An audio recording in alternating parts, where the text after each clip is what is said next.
አባዬ ማታ ምን ያምጥቱልኛል? እሱን ወስጄ ይዘኛዋት። እውነት ደስ ይላል ታዲያ። አዎ አባዬ መድኃኒት መቋረጥ የለበትም። ትናንት ባላገኝ ኑሮ ምን እንደሆነ አላውቅም። እንኳን አገኘሽ የኔ ልጅ። አንተን ፈጣሪ ባርክ። አሜን። ጋሽ ኪዳነ የኔ ልጅ መድኃኒትሽ ለህይወትሽ በጣም አስፈላጊ ነው። እዚህ ተተሻቶች በቻልሽው መጠን በቦርሳሽ ይዘሽ ተንቀሳቀሽ። አይ ካልሽ ደግሞ ስትወጪ ክፍልሽን ቆልፊ፣ ወይ አንቺ ብቻ ልታገኙ የምትችል ቦታ አስቀምጪው። እንዴ አባዬ ምን እያልክ ነው? ይሄ እኮ ቤታችን ነው። በቤታችን ለምንድን ነው ማለት የምንደብቀው? በነጻት ዞሩ እንችላለን አይደል እንዴ? አይ ድጋሚ እንዳይጠፋብሽ ተጠንቃቂ ለማለት ፈልጌ ነው የኔ ልጅ። እውነቱን ነው ማኪ። ሰው የሚነግርሽ ነገር ስሚ እሺ። በይ በቃ እኛ እንውጣልሽ፣ አንቺ ዘግተሽ ተኝ። እሺ አባዬ አመሰግናለሁ።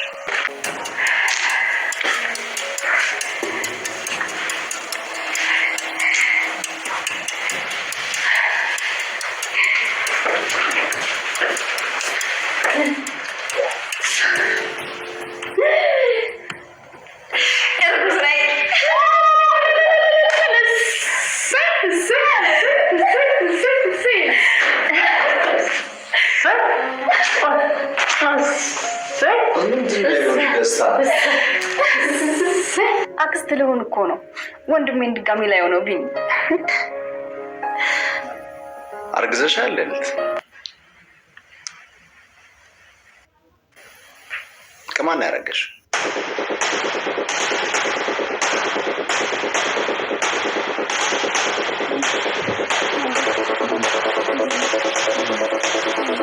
ልዕልት ቢኒን ሳይቀድመኝ ልቅደመው ብላ እራሷ ተዋረደች። ወይዘሮ አልማዝ ማኪን ለመግደል በተደጋጋሚ ብትሞክርም ነገር ግን አልተሳካላትም። አሁንም መድኃኒቷን በመደበቅ እንድትሞትላት ብትፈልግም ነገር ግን በተደጋጋሚ እቅዶቿ እየከሸፉባት ይገኛሉ። አቶ ኪዳኔ አሁን ላይ የሚስቱን እያንዳንዱ ድብቅ ታሪክ እና ሴረኛ መሆኗን እያወቀባት ይገኛል። ልዕልት በስከ መጨረሻ አርግዣለሁ በማለት ቤተሰቡን ሰርፕራይዝ አደረገችው። ሰላም ሰላም፣ ውድና የተከበራችሁ የዩቲዩብ ቤተሰቦቼ እንዴት ናችሁ? ደህና ናችሁ? እኔ እግዚአብሔር ይመስገን በጣም ደህና ነኝ። እንኳን ወደ ቻናሌ በሰላም መጣችሁ እያልኩኝ ለዚህ ዩቲዩብ ቻናል አዲስ ከሆናችሁ ላይክ፣ ሼር፣ ሰብስክራይብ በማድረግ ቤተሰብ ሆኑ። እንዲሁም ደግሞ ሀሳብ አስተያየት ካላችሁ ኮሜንት ላይ አሳውቁኝ። ለዛሬው ደግሞ የአባት ዕዳ ፊልምን ክፍል 19 ይዤላችሁ መጥቻለሁ። እስከ ቪዲዮ ፍጻሜ አብራችሁኝ ቆዩ። የአባት ዕዳ እንግዲህ የባለፈው ክፍል ላይ እንዳየነው ልዕልትና ቢኒ ወይን እየተጎነጩ እናውጋ በማለት ተቀምጠው ነበረ። እናም ቢኒ ለልዕልቲ የወይን ብርጭቆ ላምጣልሽ ብሎ ሲገባ ነበረ። እንግዲህ ልዕልቲ ቢኒ የሚጠጣው መጠጥ ውስጥ የእንቅልፍ መድኃኒት የጨመረችበት ማለት ነው። እሱም ይህንን ነገር በመጠርጠር ለእሷም ከቀደላት በኋላ ለምን ተቀይረን አንጠጣም ብሎ ቢጠይቃት እሷ ግን ፈቃደኛ አልነበረችም።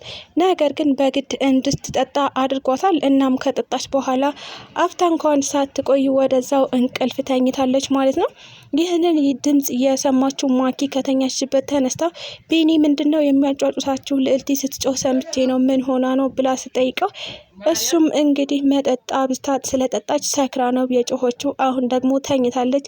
ስለዚህ ማኪዬ አታስቢ፣ ግቢና ተኚ ነበረ ያላት።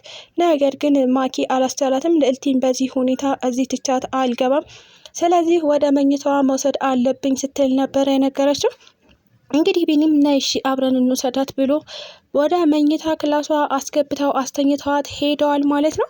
የሆነ ተንኮል አስባበት እንደነበረ የገባው ቢኒ ጠዋት ላይ በጠዋት ተነስተው የልዕልቲ መኝታ ቤት በመግባት ነበረ ቲሸርቱን አውላልቆ አልጋ ላይ እዛው እንዳደረ ለማስመሰል ያስቀመጠው ማለት ነው።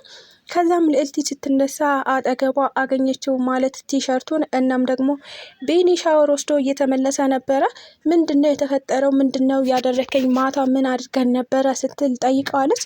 ቢኒያምም እንግዲህ ማታ የተፈጠረውን እያንዳንዱ በቪዲዮ ቀርጫለሁ፣ ስለዚህ ላሳይሽ እችላለሁ። የእንቅልፍ መድኃኒት ሰተሽኝ ምን እንዳደረግሽኝ ማየት ትችላለች ሲል ነበረ ያስፈራራት። ነገር ግን ምንም ያደረጋት እናም የተፈጠረ ነገር የለም። ምክንያቱም እሷ የእንቅልፉን መድኃኒት ለእሷ ጠጥተው ስለነበረ ምንም ነገር አልተፈጠረም። እሷን ለማስፈራራት የተጠቀመበት ሲስተም ነው። እናም ከዚህ በኋላ ቢኒን መዳፈር ስትፈልጊ መጀመሪያ አጥኚው ቀድመሽ ተጠንቀቂ በማለት ነበረ ያስጠነቅቃት። እናም ልዕልቲ በዚህ ነገር እጅግ በጣም ተናዳ ድጋሚ ላይ አልፈልግም በማለት ነበረ ትታው የሄደችው። እናም ልዕልቲ በተደጋጋሚ እየተሳፈጠች ስታስቸግረው አሁን ላይ አንቺም ሆንሽ ቤተሰቦችሽ ቤት ፈልጋችሁ ከዚህ ቤት ብትወጡ ይሻላችኋል ሲል ነበረ ቢኒ እንግዲህ የመጨረሻ ንግግሩን ያደረገላት። እሷም መውጣት ካለብህ አንተ ነህ መውጣት ያለብህ፣ ምክንያቱም ይህ ቤት የኔ ነው፣ ላቤን ጠብ አድርጌ የሰራሁትን ንብረትና ገንዘብ የኔ ነው ስትል ነበረ ለቢኒያም አስረግጣ የነገረችው። ነገር ግን ይህ መወራጨፍ እንደማያዋጣት አስረግጦ ነው የነገራት። በሌላ በኩል ደግሞ አልማዝ ናት። አልማዝ እንግዲህ በተደጋጋሚ ማኪን ለመግደል ሙከራ አድርጋለች። አሁን ላይ ደግሞ መድኃኒቷን በመደበቅ እንድትሞት ለማድረግ እያሰበች ነበረ። ነገር ግን አቶ ኪዳኔ ወይዘሮ አልማዝን ፈልጎ ወደ ቤት በሚገባበት ሰዓት ነበረ እንግዲህ እሷ የማኪ ክፍል ገብታ መድኃኒቷን በሌላ መድኃኒት ስትቀይር ያያት። ይህንን ያየው አቶ ኪዳኔ ማኪን በጣም ይወዳታል። እናም አላስቻለውም። በዚህ ልክ እንድትሰቃይ የምታደርጋት ለምንድን ነው በማለት ነበረ ወይዘሮ አልማዝ የቀየረችውን መድኃኒት አንስቶ እሱ እየደበቀው ማለት ነው። እናም ማኪ ወደ ክላሷ ስትገባ ማለትም መድኃኒቷን ልትወስድ መድኃኒቷን አላገኘችውም። እንግዲህ መድኃኒቴ ወዴት ሄደ? እኔ ክላስስ ማን ሊገባ ይችላል ብላ ብትጠይቃቸውም ነገር ግን እነሱ ፍጥጥ ከማለት ውጭ ምንም አይነት መልስ አልመለሱላትም። እናም በመድኃኒቷ መጥፋት እጅግ በጣም ተበሳጨች። ነገር ግን መጥፋቱ ምንም ማድረግ አይቻልም፣ ይጥፋ፣ ግን መፍትሄውን መፈለግ አለብን ብሎ ቢኒ ዶክተሯ ጋር እንድትደውል እና ሌላ መድኃኒት እንዲያዝላት እናም እሱ ገዝቶ እንደሚያመጣላት ነገራት። እናም ህይወቷን ታደገው። እንግዲህ ቢኒ መድኃኒቷን ገዝቶ አመጣላት ማለት ነው። አሁን ላይ የቢኒያምም ጥርጣሬ እንዲሁም ደግሞ የአቶ ኪዳኔም ጥርጣሬ ተመሳሳይ ሆኗል። ምክንያቱም የእናትየዋ አስተያየት በጣም የሚያስጠላ ነው። እያየቻት ያለችው በክፉ አይኗ እንደሆነ አቶ ኪዳኔም ሆኑ ቢኒ ለመገንዘብ ችለዋል። እናትና ልጅ እንግዲህ ልጅቷን ሳያጠፉ እንቅልፍ አልወሰዳቸውም። እናም በተደጋጋሚ እያደረጉት ያለው ሙከራ እጅግ በጣም የሚያስጠላ ነው። እሷንም እንግዲህ በዙሪያዋ ያሉ ሰዎች እንዲሁም ደግሞ ፈጣሪ እየጠበቃት ትገኛለች።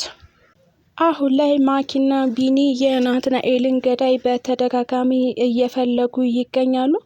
እናም የናትናኤል ገዳዮች ደግሞ በአልማዝ ቁጥጥር ስር ወይም ደግሞ አልማዝ የምታውቀው ነገር እንዳለ አውቀናል። እየተከታተሏቸው እንደሆነ ያወቁት ገዳዮቹ ደግሞ ወይዘሮ አልማዝን ሁሉንም ነገር እጠብቃለሁ እናም በእኔ ቁጥጥር ስር ነው ስትይ አልነበረ ወይ? አሁን ይኸው እህቱ ከሆነ ልጅ ጋር ሆና የወንድሟን ገዳዮች እየፈለገች ትገኛለች። ወይዘሮ አልማዝ እኛ አንድ ነገር ከሆንን አንቺም ከኛ ጋር የሆነ ነገር መሆንሽን አትርሺ፣ ስለዚህ እንደምንም ብለሽ ነገሩን ለመቋጨት ሞክሪ ሲሉ ነበረ እንግዲህ ገዳዮቹ ያስጠነቀቋት። ወይዘሮ አልማዝም ሳትቀድመኝ ልቅደማት፣ ስለዚህ ማኪን በራሴ እጅ ማጥፋት አለብኝ ስትል ውሳኔዋን ወስናለች። በሌላ በኩል ደግሞ የዚህ ቤት ወራሽ እሆናለሁ ብላ ያሰበችው ልዕልቲ ናት። ልዕልቲም እንግዲህ በተደጋጋሚ የማቅለሽለሽና የሆድ ቁርጠት ስሜት እየተሰማኝ ነው፣ ምን ሆኜ ነው ስትል እናቷን ብትጠይቃትም እናቷ ደግሞ ስትጠብቀው የነበረ ነገር ስለሆነ እንደዚህ እርጉዝ ነሽ ማለት ነው፣ የዚህ ቤት ወራሽ አንቺ ነሽ የምትሆኙ፣ ስለዚህ ሄደሽ የእርግዝና ምርመራ አድርጊ በማለት ነበረ እንግዲህ በድንገታዊ ፈንጠዝያ ያዘለለችው። ልዕልቲም በተነገራት መሰረት ሄዳ የእርግዝና ምርመራውን አካሂዳለች። እናም ነፍሰ ጡር ነኝ ብላ በደስታ ስዘል ትገኛለች። ይህንን የሰማችው ማኪም ወንድሜ አልሞተም እራሱን ተክቶ ነው የሞተው በማለት እጅግ በጣም ደስተኛ ሆና ትገኛለች። አቶ ኪዳኔና ቢኒ ግን ምንም አልተዋጠላቸውም። ቢኒስ የሚያውቀው ነገር ስላለ ነው ያልተዋጠለት። አቶ ኪዳኔ ግን በልጁ ማርገዝ ደስተኛ ያልሆነው ለምን እንደሆነ አናቅም። ምናልባት ተንኮልና ሴራዋ አናዶት ሊሆን ይችላል። እናም ሁሉንም ነገር እያወቀ ያለው ቢኒ ከማን ያረገሽው ብሎ ነበረ ልዕልቲን ለስለስ ባለ ድምፁ የጠየቃት። ይህ ነገር የተነቀባት ልዕልቲም እጅግ በጣም ደንግጣ አፍጣ እያየችው ትገኛለች። እናም ድርቅ ብላ ከናትናኤል ነዋ ትለው ይሆን ወይስ ደግሞ አንተ ምን አገባህ ከማንስ ባረግ እሱ አንተን አይመለከትም። የዚህን ቤት ታሪክ እያንዳንዱ ማወቅ የለብህም ብላ ታከናፈረ ይሆን? እሱም በቀጣይ ቪዲዮ የምናየው ይሆናል። ስለተከታተላችሁኝ እጅግ አድርጌ አመሰግናለሁ። ለዚህ ቻናል ደግሞ አዲስ ከሆናችሁ ላይክ፣ ሼር፣ ሰብስክራይብ በማድረግ ቤተሰብ ሁኑ። እንዲሁም ሀሳብ አስተያየት ካላችሁ ኮሜንት ላይ አሳውቁኝ። ኢትዮጵያ ለዘላለም ትኖር እያልኩ ሰናበታችኋለሁ።